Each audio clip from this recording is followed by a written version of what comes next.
Hello and welcome to Bespoke Unit. In this video, I'll be reviewing Aperol.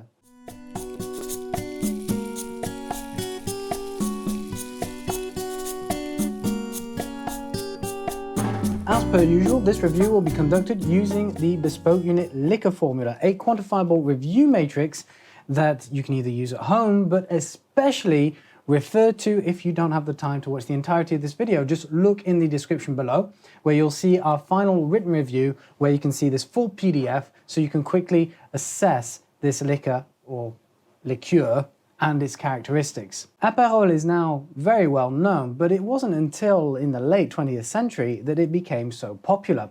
In fact, it was invented in 1919 in Padua and has gone from strength to strength over time. It is often compared to and confused with Campari, which is, I'd say, its stronger forefather that came out in 1861. Indeed, we're looking at nearly 60 years in the past. In fact, I'd argue that it actually bears a closer resemblance to Picon, which is a French aperitif.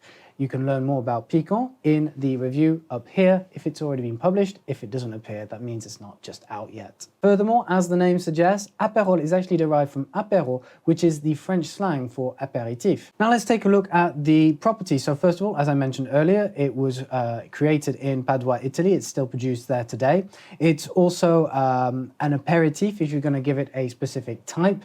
That isn't really a technical family in the sense that you have gin, vodka, etc. It tends to be a little bit fast and loose. And then when it comes to the base, well, it is still a closely guarded secret as to what the recipe is to produce Aperol. I presume that it is based off grain alcohol, a very small amount, given that we're looking at only 15% AVB. The reason being that when Aperol was created, the idea was to make a light and easy to drink liqueur. Now that being said, let's take a look at the robe of this alcohol. In the light, we're looking at a slightly orangey color, but then when in the dark, it's going to have a more red luminescence. But otherwise, you're looking at a sort of off orange, almost rust hue.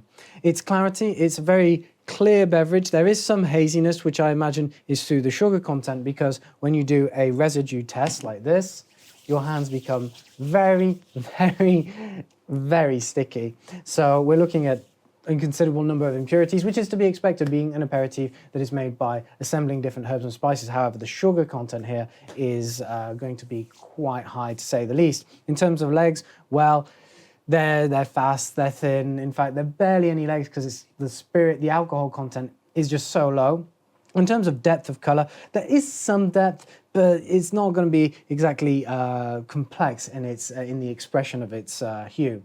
Then in terms of nose, so it's a little bit mentholated on the nose. The overall nose feel, it does tingle the senses, but not in a prickly or an alcoholic way.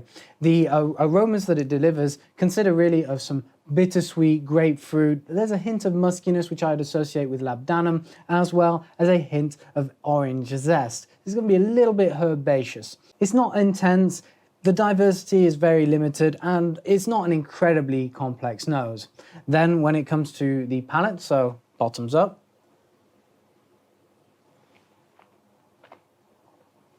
in terms of primary mouthfeel, as you can guess, if you know anything about Aperol, it's very bittersweet. It opens up with an overall sweet palate, but then quickly is overtaken by a certain bitterness that comes up at the top. The mouthfeel is quite syrupy, it's thick, it's viscous. There is obviously quite a good use of syrup in here to produce that effect. It opens with a very fruity bouquet, which consists of the orange citrus paired against what I would liken to strawberry. It is very sweet and very fruity.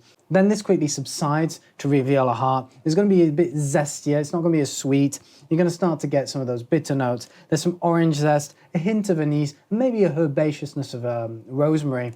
And finally, once you get into the final finish and the aftertaste is basically just bitterness. You may get a whiff of the citrus from earlier, but here it's kind of overtaken by the gentian as well as the quinine, which are the two herbs and barks that are used to really create the bitter flavor, which you will find in a variety of other aperitifs, such as gentian, some canquinas, and Picon, which I mentioned earlier, and of course, Campari. It's not complex. The journey is very short. It's basically it's a transition from sweet to bitter. The texture, though, on the palate, it's light, but it's smooth. And you're going to look at a very youthful flavor because there has been no aging process. There isn't much depth to the flavor. It stays really at the top of the palate. It never really goes down to discover new notes. There is some harmony, though, the sweet against bitter contrast. It's something that's classic and seen in a lot of aperitifs, and here it is quite functional. It's very approachable. It's something that you can easily drink neat, which can't be said sometimes for other aperitifs. It doesn't linger long on the palate. You do get some of that bitterness, which will continue to stay for a while. I've still got it here on my palate, but yeah, it's not really going to leave any distinctive flavor. And then its versatility, which we'll talk about in the cocktails and pairings at the end, it is somewhat limited. There are a number of cocktails, but it's not as diverse as, for example, Campari, which has a greater selection where it can be used very effectively in a number of different concoctions. Anyway, first we'll talk about the overall experience. So the label is very distinctive, this brash Aperol on the top with some sort of, I'd say there's a sort of an Art Deco, maybe even 50s style of design, which is kind of evocative, and it has a nice summery look, especially with its distinctive red hue in the clear glass.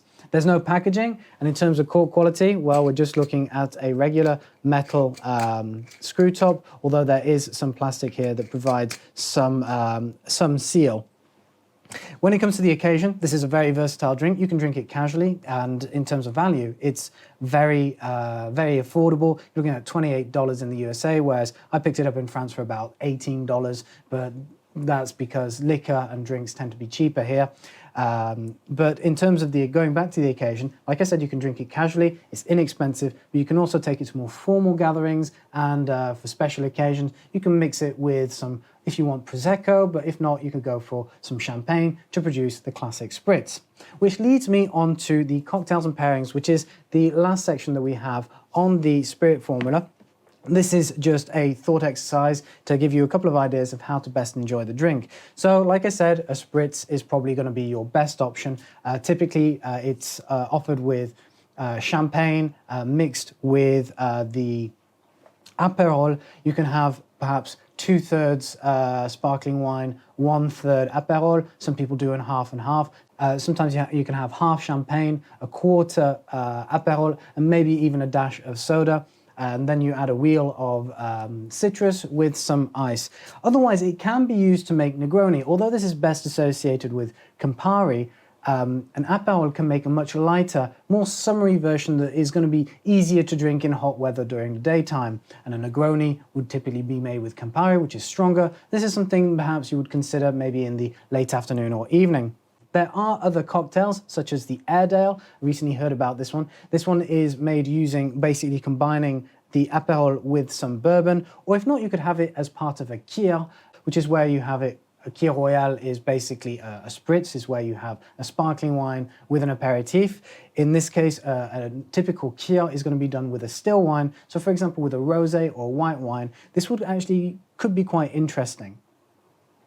Then moving on to the pairing. So this is really an aperitif drink that you're going to enjoy before a meal, maybe in the early afternoon or the early evening, preferably when it's still warm, it's sunny outside, and not the miserable winter. In that case, why not go for some things like salted peanuts and potato chips? This is going to bring in something else onto the palate. So you're going to have the sweetness and bitterness here, but then some saltiness coming in through these snacks. Alternatively, you could have it with a dessert. You can add more substance to a sweet dish, such as a fruit sorbet. And finally, we're very fond of cigars here at Bespoke Unit, and you can go to bespokeunit.com/cigars to see all our resources on that. And if you were wanting to have a cigar with your Aperol, whether it's as a spritz or neat, now we have reviewed a number of these cigars on bespokeunit.com/explore/cigars. Of course, going through all those might be challenging, so two suggestions I have that come from the top of my head would be an Avo Classic, which is a very mild cigar. It's creamy Connecticut.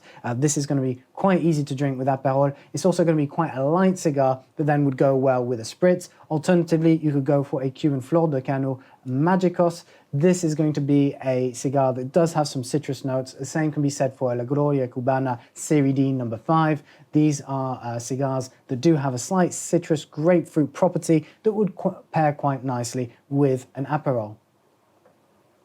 Overall, it's not exactly a complex drink. It's not something you're going to have neat or with on the rocks on ice, although it's perfectly inoffensive and easy to drink that way. The best way to probably have it would be as part of a spritz or a light cocktail, which is going to give you some nice refreshment during the summertime. That's all from me today. I hope you've enjoyed this video.